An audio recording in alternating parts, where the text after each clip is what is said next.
no.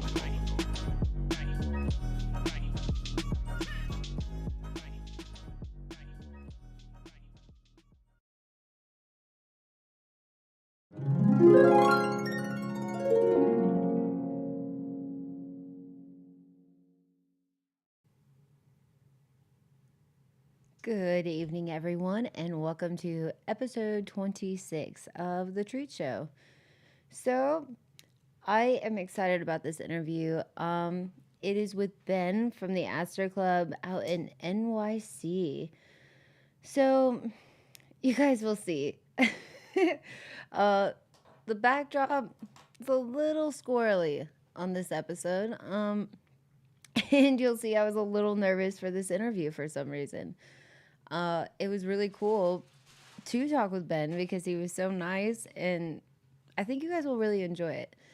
Um, yeah, I think that we're gonna start that bad boy now. I hope that you guys are having a good night. I will see you in the chat. We have a special guest in the studio tonight. Ben from the Astor Club New York is actually going to be chilling with us, and I cannot wait. This has been a guest that we've been building up for a long time. And so, without keeping you guys waiting, I'd like to introduce Ben. Ben, how are you doing this evening? Great. Thank you so much for having me on the show. It's an honor to be talking with you today. Oh, thank you so much. It's it's really nice to see somebody really doing it big and creating a whole different demographic and image in the industry that I think everybody's wanted to create and dreamed of, but to actually see somebody pulling this off and going above and beyond, pretty phenomenal. Wow, Phil, thank you so much for saying that. Appreciate that.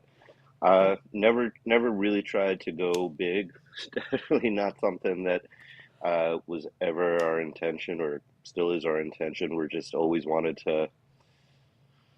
I mean, always been about trying to find the best weed, trying to find a nice group of people to hang around with, sharing that weed, people on the same wavelength, and um, never wanted to be the king of New York, king of cannabis, or anything like that. Really, well, just want to be like with good people, good vibes, and good weed. And I guess that's resonated with people, but definitely, not inventing anything new here. It's just really what we've always been doing. It's just my entire life has been hanging out with people, smoking great weed, talking about weed, and there just wasn't really a place for us to do that. So we were just like, fuck it, we're doing it ourselves. wow. I think Ben, do you mind if I ask where you actually are from? Um, Yeah, I'm from New York City. you're actually from New York. Gosh, Yeah. so you've seen, or actually, I want to ask you is like, have you seen that kind of like when was the first time that you actually smoked cannabis? Uh, it was kind of late. Like I always knew that I would smoke weed one day. I used to smell it and be like, "Oh yeah, I'm gonna smoke that one day," and it just didn't come to me for a while. I wasn't really sure where to get it. I was Yeah. probably about six. I was about 16. I gotta run out. One second. I'll be right back. So yeah, so I was about 16, I think, when I the first time I smoked weed. 16. That's were you with like a group of friends or kind of solo? Yeah. No, it was a group of friends. I had these friends who they all went to boarding school and they all kind of like picked up a lot of these like vices a little bit earlier, I think, from being at boarding school. I don't know. But so they were the first people I ever smoked cigarettes with. They were like, and then they brought some weed that they'd gotten, I think, at boarding school. And I remember it was like wrapped up in tin foil. And it was the best thing ever. Like some people talk about not getting stoned the first time. Yeah. Like I got really, really stoned the first time. Total munchies. We went to some Chinese restaurant late night, ate like, hundreds of dollars of Chinese food that somebody paid for with their parents' credit card. It was awesome. It was great. Did you so you actually did enjoy it right off the bat? Oh yeah. I I was made for weed. Weed was made for me. Like I said, I always knew one day I was going to be smoking weed, and I always remember feeling like just a tiny bit nauseous, like most of my life, and a tiny bit of like, anxiety running through me my entire life. And then once I smoked weed, it was just like, ah, this, I finally feel comfortable. Gosh. I think that's such an amazing thing, especially at that age, like you said, to be a little bit.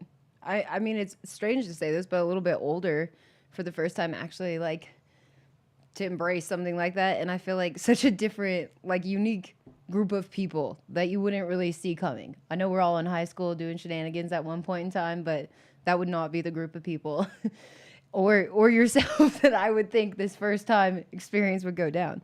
That's pretty awesome. Do you remember if there was like a strain in particular, or at that time, was like were strains really talked about, or was it more? So that was like right when, I don't know, everybody talks talks about things like back in the day, but it's back in their particular day. Our perspective only goes to like, so there were things that were happening before I turned 16. I just started only noticing what was going on then. But there, yeah, there was a lot of brickweed in the city, mostly Jamaican, and then there would be like kind bud that was coming from like people who would go to dead shows, or people who were like, it was mostly people going to dead shows and they would bring it back. And it was pretty much all skunk, mostly skunk, super skunk at that point that we when we would get kind bud. Gosh, that's crazy. Did you like your family? Were you raised more like in a conservative area, or New York is so vast. That's the only reason. Like, Yeah. is No, my parents were super liberal, but they also definitely were not okay with me smoking weed. Even though they'd smoked weed, they were in the 60s and 70s. My dad went to Woodstock, but neither of them were okay with me smoking weed at all. And they didn't smoke weed like at all. really did that like do you, like when you actually smoked the first time? Did you ever like have it come back to you? Like, was it hard?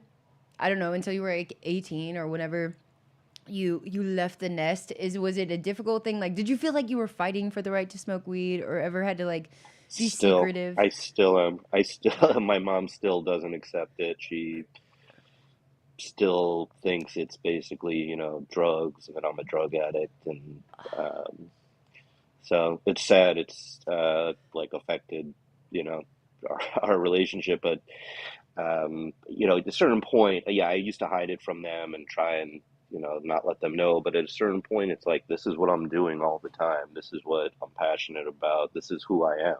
This is who yeah. I am. And like, yeah, maybe I'm a pothead, and a pothead's not a thing that you really want your kid to be. But, who knew 20 years later being a pothead meant being like a big time entrepreneur that you're are proud of. Absolutely. Well, and I think like just like you touched on earlier with anxiety and like nausea and stuff like that is I feel like it's weird, but I think especially at those ages we get prescribed things like Ambien to sleep or some type of antidepressant or anti-anxiety medication, like typically if you're going the traditional route. And I think if you're able to find something like cannabis that actually gives you kind of that comfort, it is difficult when I feel like you almost need it, but then when there's that pressure that you're like breaking some stereotype or this image that's like taking you down a little bit for some reason. Like, did you ever feel? I don't know. I feel like it's a strange thing You to know, me.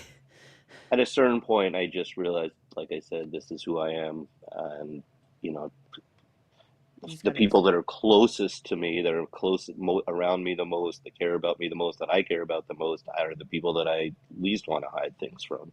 Oh, I These are the love people that. that I most want to be honest with and tired of, And so, yeah, I can't, they know that I smoke weed a lot, that I smoke weed all the time. I told them eventually that I had to sell weed in college. That was the only way I could afford to get through college. They didn't Right. have money to give me, and couldn't, making $3 an hour in the cafeteria wasn't going to cut it. Gosh, But that's. uh, yeah, Oh no, I'm so sorry. no, I was just going to say it. But so that, again, it's at a certain point you just have to. It's for me, I had to just say, this is who I am. This is what I do. I am smoking weed all the time. I'm not going to hide it anymore. Like, if I'd love to hang around you guys, but if we're outside somewhere, I might be smoking a joint. If you come over to my house in the backyard, I might be smoking a joint. And Yeah.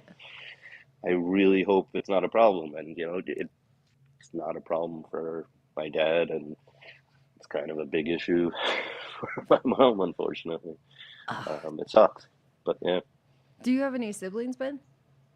no, no. Uh, See, I feel like that make it a little bit more intensified too if all eyes were on you from both at all times. But it's also strange, I think, like having that type of battle even now though, when you've created something that you have celebrities coming to your shop. You have this audience that's it's not just like a general population of like weed smokers. You know what I mean? Like you have this very small percentage, I would say 10 to 15% of a very vast, like people from out of the country, people all over the world like yes, but I think it's just such a niche, very rare something that you've created where this store everybody wants to shop at, everybody I think that is a passionate breeder or grower has ultimately dreamed of having something like this. Um, I'm so sorry. Are you there, Ben? Oh, Ben, by any chance, are you there?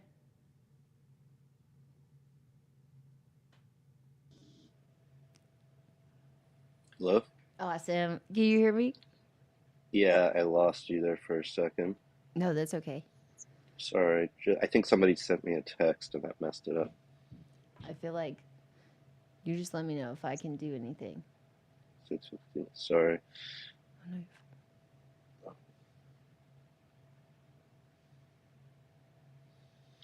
All right. All right. Again, Awesome. I'm sorry. Apologies. No, don't be sorry. Is Yeah, so I feel like it sounds like you had a lot of pressure though to also be a businessman and entrepreneur or kind of like uphold a certain image. Um, I just couldn't get anybody to hire me, really. So I just always had to figure out my own thing. did It's you start growing? the sad truth. You Oh, know? I love it. Did you start growing? Did you ever grow cannabis like before or after you smoked? Were you like, I want to do this immediately, or did it kind of like grow You know, into that? when I was first started smoking weed, they didn't have carbon filters. So it was like a it seemed crazy to me. Like growing just seemed so also I didn't understand like, how to do it, how it's not that it's easy, but it's much easier than what I imagined. Yeah. Um, but not having carbon filters was just made things seem like I had it was so crazy risky. That's why people growing super skunk got busted all the time. Gosh. Um, so when I started growing later on, I never did any commercial grows. I've only grown for myself.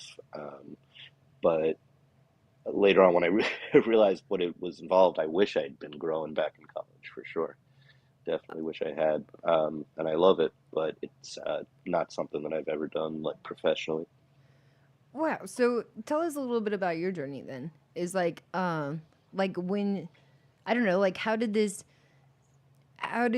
did you get to where you've become now with like the store? I guess we could touch on that in a minute. But like what was your interest, I guess, out of high school? Did you have something in particular that you went to college for or I don't know, just a path that you were drawn I would to just at the say, firstly, I'd say like it's not really a store, the Astor Club. It's not at all a store actually. It's really just a private club. I see. Um, Sorry. Little words. Sorry, no problem. No, thank you. But high school, yeah, all I wanted to do was like hang out, smoke weed. I wanted to travel. I always loved traveling. I always wanted to um, go on weed tour. That was like this idea I just had in my head. And when I was like 16, 17, where it was like traveling the world to like go to Amsterdam, go to Christiana, go to all the places in Mm, Europe, then go to the places in India, South America, like all the different important weed spots in the world. So gosh. I did that for a little while. Um, I always spent a ton of time in Amsterdam since I was 16. Wow. Um, but there was never anything I really wanted to do besides smoking weed. And I didn't think that that was something that would ever turn into anything. Advice for young people, if you do anything long enough, it turns into something. Like I could have Mm. just sat around probably smoking weed and gotten right where I am now, like 20 years earlier. So believe in yourself, you know. I love that. I've Yeah. But so I moved to, I always wanted to travel. I ended up, I went to law school for a year. I went to Asia working for a law firm, decided I didn't want to be a lawyer, dropped out of law school, moved to Asia, ended up moving to Thailand, started a clothing manufacturing business. Again, nobody would hire me. I just couldn't figure out how to move and live in Asia. Like working as a lawyer seemed like one option, but I hated that. And then a couple of my friends had started companies in China, and I was like, wow, that's cool. But I kind of hated living in China at the time in Shanghai. I wasn't really that happy living there. So got this opportunity to manufacture clothing for J.C. Penney. Like some crazy person was like, everybody's fucking up my orders. If you can find a factory, I'll give it to you. And I found a factory. They gave me the order, started the clothing business, did that for about 12 years, living in Bangkok, and then brought over an American ice cream company called Emac and Bolio that I just was my favorite ice cream. There was no good ice cream there. I would get stoned and be like, fuck, I wish I had good ice cream to eat. And ended up starting the ice cream business there. That went viral. It was one of the first things to go viral on Instagram in Bangkok. Um, and uh, ended up moving back to America about 6 years ago. Um, Started working with Normal for legalization, just kind of like as a part-time thing. Always felt very, very, very passionately about not sending people to jail for a plant. Um, this is a plant. It's one of the few, like people compare it to alcohol. You can't even compare it to alcohol because it's one of the few things that we buy and sell and have in our lives that are just purely beneficial. Yes. Okay, there's a few people with, maybe certain like schizophrenic issues for whom it might not be good to smoke, but by and large, this thing is beneficial for everybody and causes harm for almost nobody. So, um, worked with Normal, helped them start a chapter in New York City. They didn't have a New York City chapter, which I thought was kind of silly. Wow. I helped them start the New York City chapter. I helped them start some of the chapters upstate, and then kind of felt that legalization was never going to happen. So I was like, fuck it. I'd been waiting and waiting, and I was like running out of money because I wasn't working, and I was waiting for legalization because that was the only thing I really wanted to do. And finally, I thought, fuck it. At the club that I used to go to, there was a place called Happy Monkey that I used to go to. Mhm. Adam's been there. Um, they closed, so I didn't have a place to hang out and smoke and whatever. So I just found a spot and invited my friends over once a week, and had to move to another location. COVID came, had to close down for COVID, and then started. But I was still paying rent, so we opened up again after a month into COVID, just inviting a few friends over. Wow. We'd sit on either sides of the room, and eventually more and more people came. Um, Eventually, a few famous people came.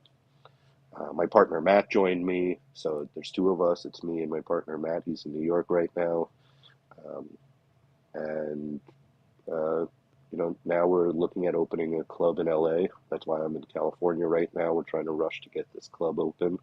Uh, I've always felt like every time I'm in LA, I need a place to meet people.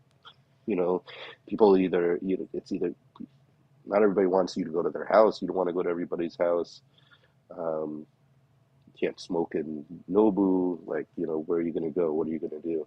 So I've been really looking forward to having a space here where I can just do the same thing I do in New York, which is talk about weed, look for the best weed, and hang out with like-minded people who are passionate about weed, and not trying to do anything hypey, just trying to do things that resonate with us. Um, Work with nice people. There's enough great, nice people growing good weed that really try not to work with any mean assholes, and just like good vibes and a place for everybody to be comfortable and be themselves.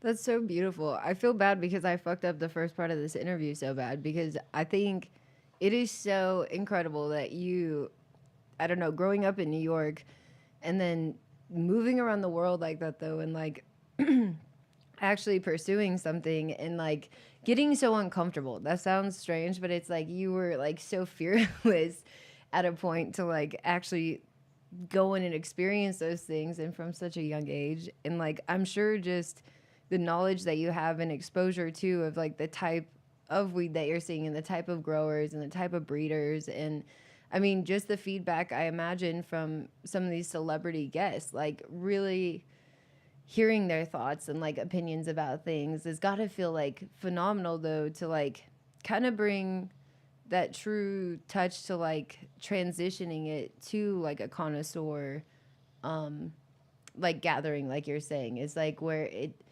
does have this classy environment and it is set up for adults to enjoy themselves and like not have to, you know, be chilling at a bar or something like that. I think I had a misunderstanding with it being, yeah, something different. But I feel like having it as a club and a membership like that, it's got to bring like some type of trust as well, like amongst everybody. Yeah, Like, do you have anybody that's like been coming, like, or that you guys have been hanging out together since the beginning of this that you really? for sure, a bunch of people. Yeah, when we first started, I couldn't figure out how to have security vet people at the door, like how to know who was somebody that I really said could come, and who was somebody who was just pretending they knew the knew me or knew the place. So I Right. decided to make membership cards, and I made 250 membership cards. It said it was lifetime Astor Club membership cards. And this was just in the first few months I made these. So a lot of people said, we don't know if you're going to be around in a year. How are we going to pay for a lifetime? And I said, too, I don't know if I'm going to be around in tomorrow. Like, I don't know. If you don't want to buy it, okay, no problem. Call me and I'll figure out when you get here. But if you do want to make things easy and you want to buy it, this is a lifetime membership. It was $20. Oh wow. And it's just like a sign that you believe in what we're doing here. And in because I appreciate you believing in me, you're good as a member for whatever I do, wherever we go, whatever it is, forever.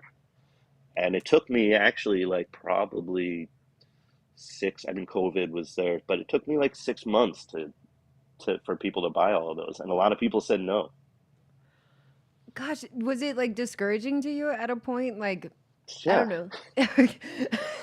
Both of these businesses that ended up going viral, the ice cream too. I used to be in Thailand. I'd be standing there with the ice cream myself, like a foreigner, with a tray of ice cream samples going out to give them to people. And the people would walk away from me. They'd see me coming with the free ice cream and they'd move 3 feet away to get away farther away from me. And then 3 months later, the same exact people waited online for 2 hours to spend $20 to buy the ice cream that I was giving them for free. Oh my And gosh. the same things happened with us with the club. I mean, a lot of those people who wouldn't buy the $20 thing now are like, hey, I'll do anything to get in. Can I buy we don't even have lifetime memberships anymore. They're like, hey, I'll give you $1,000 for the same people that were offering. I could have done it for 20. So that brings me great pleasure in a very petty way. You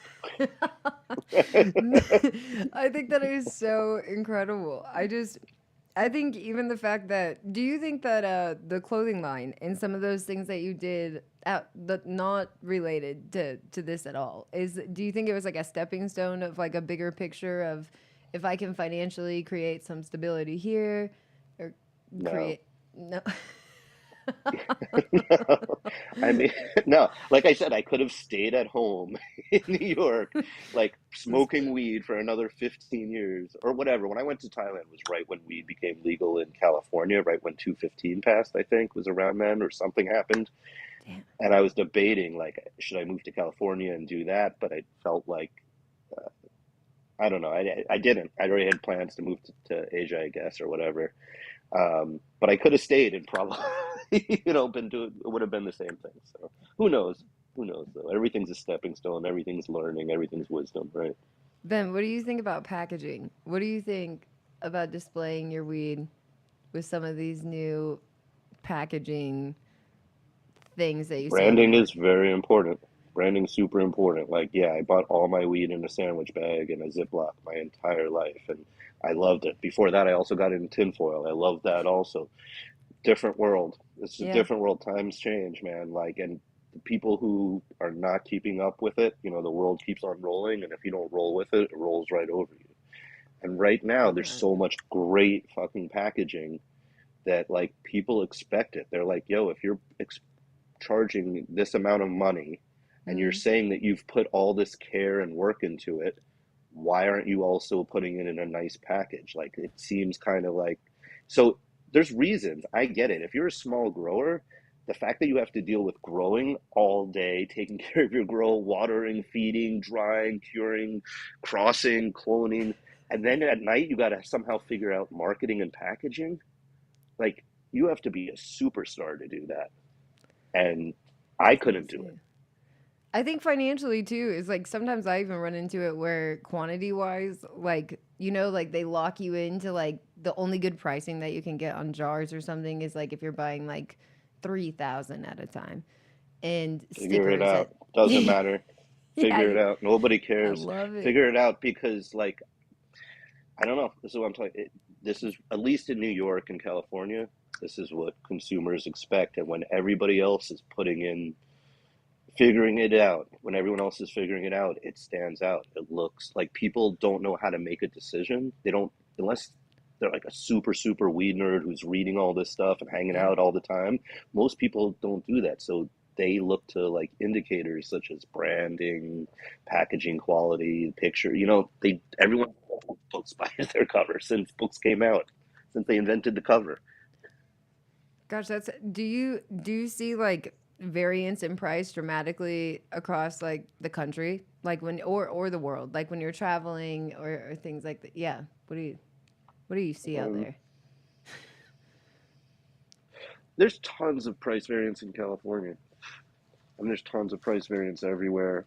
Hmm. There's no Consistent, like The intrinsic value is so different from or so hard to ascertain. It's there's not enough information. So, but mm. I see great. I don't know. Yeah, I see great pounds for know prices can be quadruple or I don't know. It doesn't make sense, but there's a lot of hype and packaging involved with pricing for sure.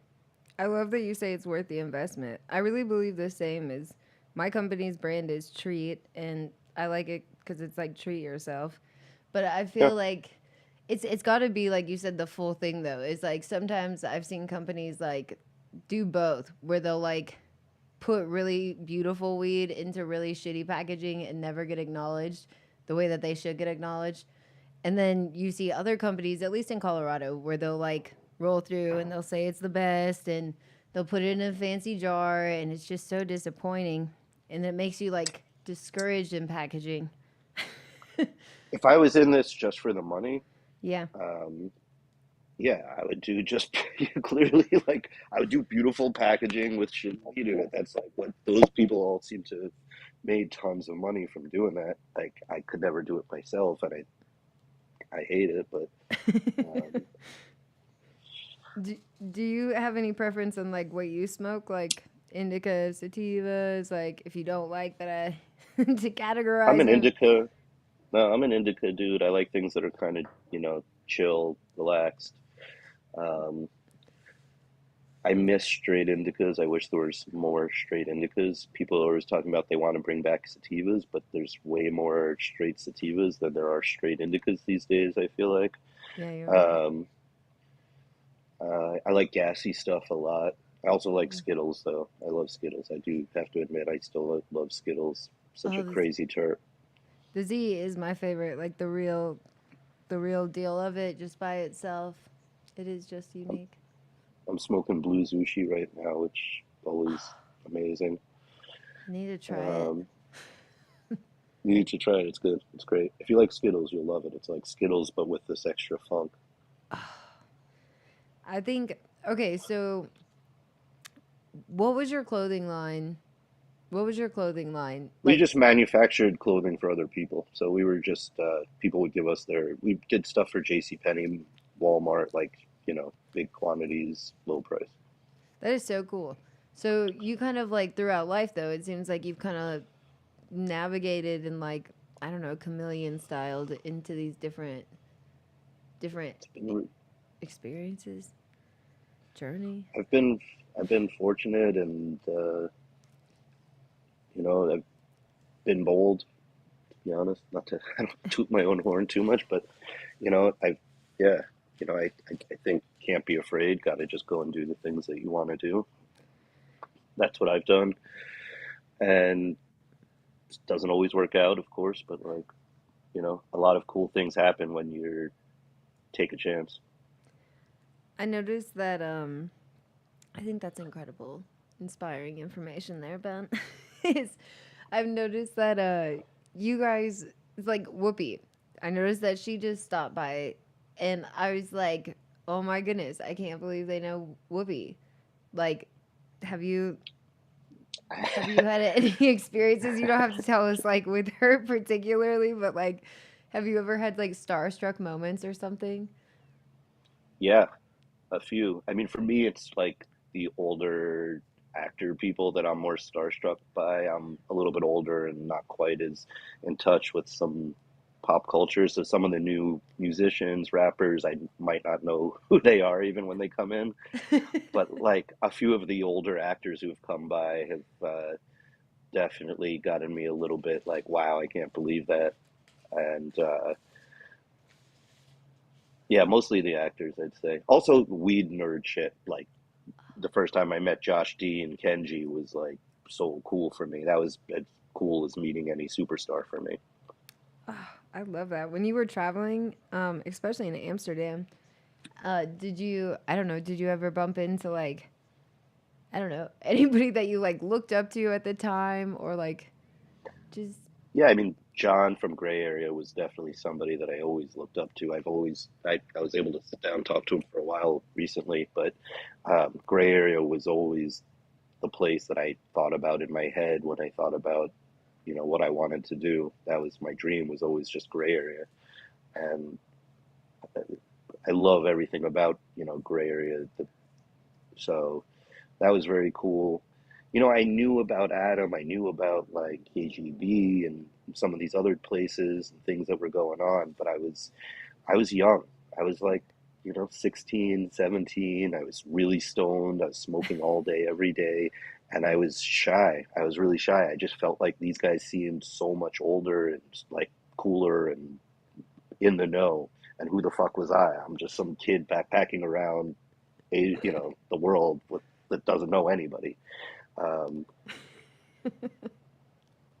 so yeah, no, I didn't really say I didn't. I had Soma. I went to all the early High Times Cannabis Cup things, and um, I would talk to all the High Times guys and all the like, weed legends from back in the day. People that are most of them aren't around anymore, but yeah, and we sadly. didn't have we didn't have Instagram. We didn't have Facebook to keep in touch to be like, hey, give me. We didn't even have cell phones. How about that? That's how old I am. We didn't even have cell Whatever. phones. So like That's so you might different. ask somebody for your address. Once in a while it'd be like, hey, give me your address. I'll write you a letter or something. Yeah, You know? completely different. I So you didn't really keep in touch with most people unless you were really good friends with them. Gosh, did you ever have any haters like when you started really like because now you're Yeah. so popular. Now you're such a big deal that I feel like that yeah, you got any troubles Anything on you do, anything you do that you get popular, you get haters. We had haters on the ice cream. When we did the ice cream, we used to have people like Swenson's is really big out there. People would be all the time like, your ice cream sucks. It's too expensive. Swenson's is better. And I used to get really upset about it. I'd like start writing them super long explanations of why I thought the ice cream was better, and then I delete them and not send it. But yeah, and then with the Astor Club for sure, there's a lot of haters. There's a lot of people that are like, people in New York hate us. They think we do too much stuff with California, which I think is really, really silly because this is such a tiny country, tiny world. Like things aren't New York or California. It's weed. It's America. It's all like our one community. yeah. Um, it's just grown in different, like I said, different places because of the way the rules are. Um, Has that been difficult for you, Ben? Like this year, just with all the like transitions with licensing and stuff as a whole, is has it just been like intimidating at all, or I don't know? What are your thoughts on all that? Like, Disappointing, but not unexpected. I when I was doing business in Thailand, especially the ice cream business, it was the local rules there were so convoluted, and they mm, would change all the time, and each different person you spoke to would give you a different answer, and it was really, really frustrating. But I also thought when I move back to America, if I do something with weed, it's going to be the same way, and I'm going to be prepared for it because I've dealt with this. And so yeah, like I've known this was gonna, the rules were gonna change, things were gonna be crazy, wouldn't make sense, there'd be lots of unexpected things, and that's what's happened. They came out with these licenses that were meant to be basically social equity licenses in New York. mm, Um, the whole it, it was turned around. They created weird requirements that nobody else has ever created. That like you have to have had a successful business for 2 years. Um, so if you've been working as a doctor in a hospital, not having your own business, you wouldn't oh, qualify. But if you've been working in McDonald's for as a manager for 20 years, you don't qualify. But if you've had a painting business for 2 years, you did qualify, and you made $10, you did qualify. gosh, Um, and that system has been totally co-opted. It seems like um, lots of people who weren't supposed to get it got it. Now, when the regular licenses will come out in like a few months, they've given so many of these card licenses already that there's no locations available for regular people to get one. oh, Um, that's so unfortunate. but again, like I knew that would happen. I knew it was going to be a bumpy road, and um, of course, we want to be doing everything the right way, but it'll just be a little bit longer until we get there. Is pricing, as far as the licensing goes, is are they charging a lot for a license, or is it just kind of like a state license, to the best of your knowledge, like a fee of like It's not. $2,500 or It's not just the license. I mean, they haven't come out with the general licenses yet, so those are coming out. But it's not just that. New York City, you have to have a location. The location can't be, under a federal mortgage. So that means you have to either buy the place or you have to be working with the landlord who owns the building and who's okay with it. Rents are extremely expensive. You have to hold the space for a long time. Um, you have to hire lawyers and consultants to write business plans that are basically, that cost $100,000 to come out with all the forms and compliant forms.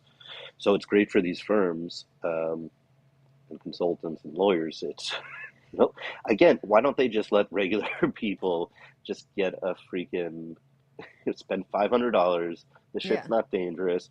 The stuff they're selling that's licensed right now isn't being tested for pesticides or mold. Oh, The legal stuff is not being tested. see, I would never let anybody smoke anything that isn't tested for mold or pesticide or isn't grown by somebody that I know and I see personally how they're growing, what's going into it.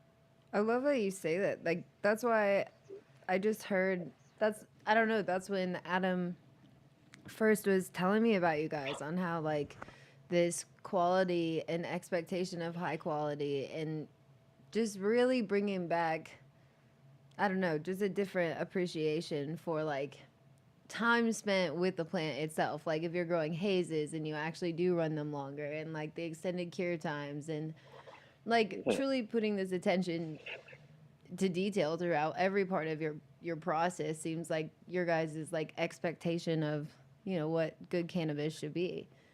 And I've like been listening to so many of these podcasts lately of like different weed people, and also I talk to people that come in all the time, and I feel like there's kind of two kinds of people, and there's some people they come in and they start talking about like how much money they make and how many packs they've moved or can move or will move moving now.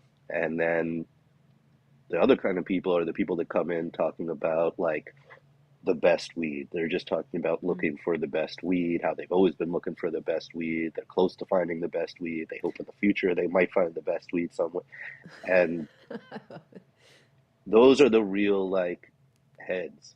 And that's Yeah. what we're all about. That's what we are. We've just, that's why we're doing this. It's like our entire lives, it started out being like, oh, this smoke's really good, but I saw a picture in High Times of something else. I really want to try that. What do I got to do to try that? Who do I have to meet? Where do I have to go? What do I have to grow? You know, and it's like a bunch, and that resonates with like the heads who have been doing this for because they actually love weed. Um, that's why we've all been doing this. And so, yeah, now our thing is that like this is our opportunity to really be able to find the best weed that we can. And it's, selfishly for us, I'm not gonna lie, like I want That's the for best thing. myself, but I also love hanging out with people and share. And then like that's the thing, you're like, this is the best thing ever. Here, try it. And that's the second part of it. That's what we've been doing our whole lives. From when I was in Amsterdam, I used to sit in the basement at Bob's youth hostel, and every day, all day, we'd just meet up there. Everybody showing what they found from the different coffee shops around town, passing joints around, and used to do that for months at a time. That just that sounds like such a different. I've never been there personally. I really want to go, but it sounds so nice even when like Adam used to talk about stories from there on like how the coffee shops and the cannabis like really actually complemented each other and like it Heck just was yeah, a working system. Is instead of like you said it being related to alcohol so much too. Like it's just like all the time and they really aren't related just like you said to me as well. But I think the coffee shop breaks all those stereotypes and those barriers. Additionally, it's like it's offering, I don't know, I feel like a lot of artists, personally this doesn't really matter, but I feel like a lot of artistic people do smoke cannabis to like, I don't know, either express their thoughts or like probably like condense them or something. And I feel like it brings a different type of community that like probably would be like isolated individuals for the most part. Like majority of growers and breeders I meet, they're not social butterflies. Like they're not the first to go to the party. Like the cannabis scene has really pushed them to like, just themselves, like as people to get comfortable with an audience or, like expanding into a community. I feel like it's yeah, been a part of you for your whole life. And I yeah. think it's got, does it scare you or like make you happy to see like the youngsters coming in and like how do you feel about like some of these new genetics or yeah, some of these Great, young breeders? excited, great. I mean, dude, we're all getting old. There's new people getting born. Like, the wheel keeps on turning. So I think there's people of all ages are wasting their time probably like crossing runts to gelato and expecting something different. But um, it's awesome, dude. I mean, weed is going to save the world one day. And so the more people who are involved and getting into it, awesome, great. And, more diversity in weed, in the weed community among growers. And that's awesome too. That's great to see. So, for a long time, it was, for whatever reason, mostly a bunch of like old white dudes who were doing it all. And um, hats off to them for fucking, risking their lives to do that. But it's great to see that for whatever reason, it's a lot more people doing it. I think that is like so refreshing. I feel like that's the most positive, just good energy. Thank Cool. you. It's Thank you. it's it's refreshing. I think well, it's just I think you're so intriguing to me as a person because I think just even like hearing like a glimpse of not not much but of your relationship with your mom right now or in the past with cannabis and that you've really it sounds odd to say this, but it's like to really like push yourself even in those things, like in those areas for obviously people that you absolutely love, but that you really do love this plant so much and you really do see this potential and like see it helping, uh, like truly helping people, where I think if you stay committed to that and like, I don't know, there's very few people that are like you, that are willing to like respect all people's perspectives involved, I'm sure, but to really keep you know, giving it the best representation possible, and yeah, changing the game. Thank you. Do you think so? Your partner, um, can I ask a little bit about that? Like how you guys met, or how you guys like wanted to, how you guys trusted each other enough to begin your journey together. I knew Matt from when I was doing normal stuff, when I was doing the legalization stuff. He had a CBD shop and he sponsored some events and would see him around at some events. And then he started hanging out at the club when I started the club. Mm. He used to go to Amsterdam a lot too, so he was like, "This is amazing, Amsterdam style place where I can smoke weed and hang out in New York City." Like, it kind of blew his mind. And it was kind of like the ice cream shop too. He would be like, "Yo, because we were only open 1 or 2 days a week."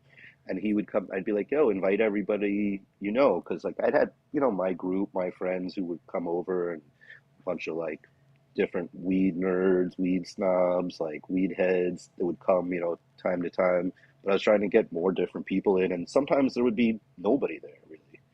And so I'd be like, "Yo, Matt, tell everybody you know to come over." And he'd be like, "I did. They all smoke weed. They're not coming. I don't know why." I was like, "I don't know why either." He's like, "There's a place where they can get the best weed in the city and hang out, and they don't want to come." And I was like, "All right, whatever, And we just kept on plugging away, or I kept on plugging away, and but Matt was there, like, most of the time, hanging out and helping. He kind of wasn't doing as much stuff at his shop. The CBD wasn't kicking off as that much, and so he started helping me out with a lot of things. And so eventually one day, we were just like, I was like, "I need help with this. We're in this together," you know. So Matt's been amazing. He's the one who knows music and art and what's going on in culture. I've been in Thailand for 15 years with might as well have been on another planet. And from streetwear and that kind of stuff, he knew a lot of cool people and was kind of like able to bring in those people and help start that kind of like trendy, cool celebrity vibe. That, it sounds like you guys are a very complimentary team. Yeah, for sure, absolutely. I think, can I, Thailand. How long? You said 15 years? Yeah, the whole lifetime. Oh my gosh.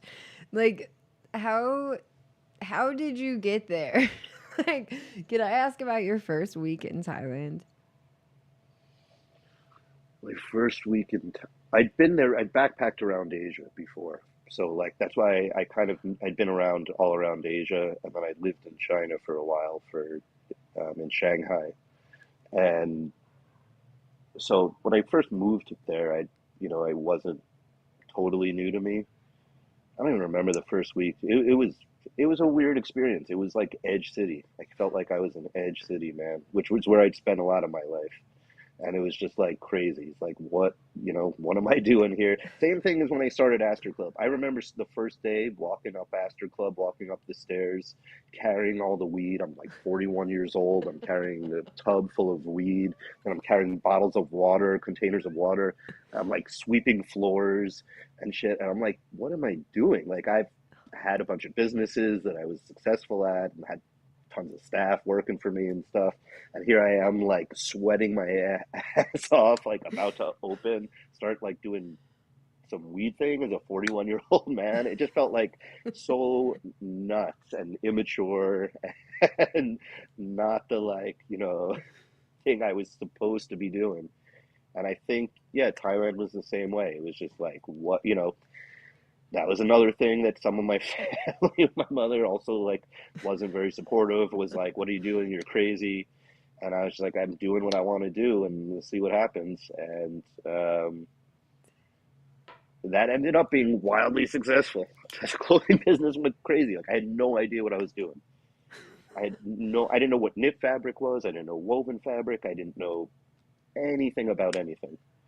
And, it did great for 12 years. That is so. I cannot even imagine. I feel like your family. Do you have any kids by any chance? Yep. You do. I feel. So did you guys all live in Thailand? Hmm.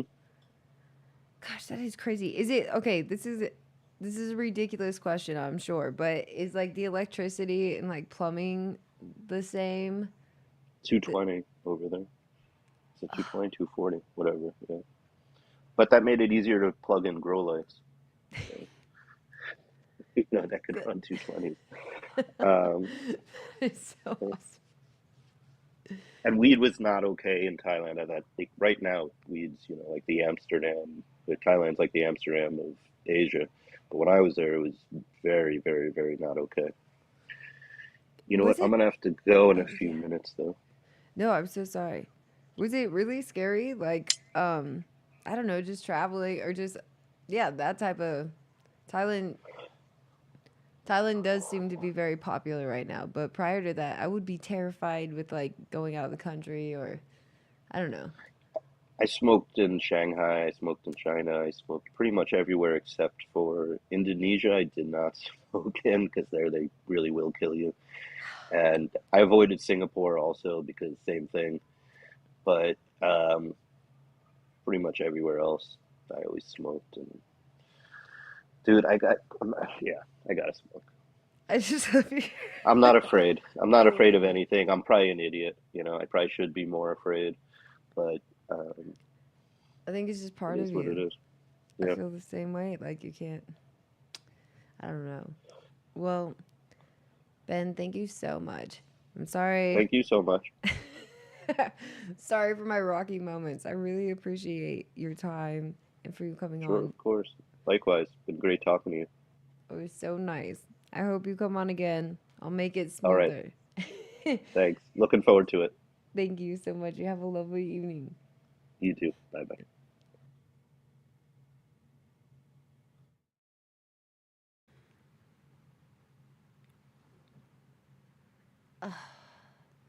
I feel like Ben, he was such a nice guy. I wish I could have asked him more questions about this membership and whatnot, but I felt like it wasn't the appropriate moment. Also, I was a little blinded by the light in the last recording. I feel like I look extra high. I am always high, but I feel like that one you can barely see my eyes. Anyways, what is everybody else smoking on tonight? I hope it is fantastic. I saw you all in the chat, and I can't thank you enough. The chat has been the most hoppin' and poppin' thing lately. Is we may have a small audience, but I will say you guys are the best audience. Um, Thank you for liking and subscribing to the show as well. I think it is making a much bigger difference than you guys all could even imagine. And I'm sorry if it takes me a minute to get back to your comments, but I really appreciate them. Um, Also, my apologies for the last episode with Andrew and the sound. We are working out the kinks still. I feel like maybe by episode 30 we'll be cruising. Anyways, I think we're gonna call it a night. And yeah, you guys tell me what you think. I feel like everybody should give Ben a follow on Instagram. You can find his link or Instagram name in the description. I feel like you guys, yeah, he's got all the goods. He's got all the celebrities. I want to be a part of the club. Anyways, give everybody a like and a subscribe. I hope that you guys have a fantastic week. I look forward to seeing you next Sunday. All right. Lovely evening.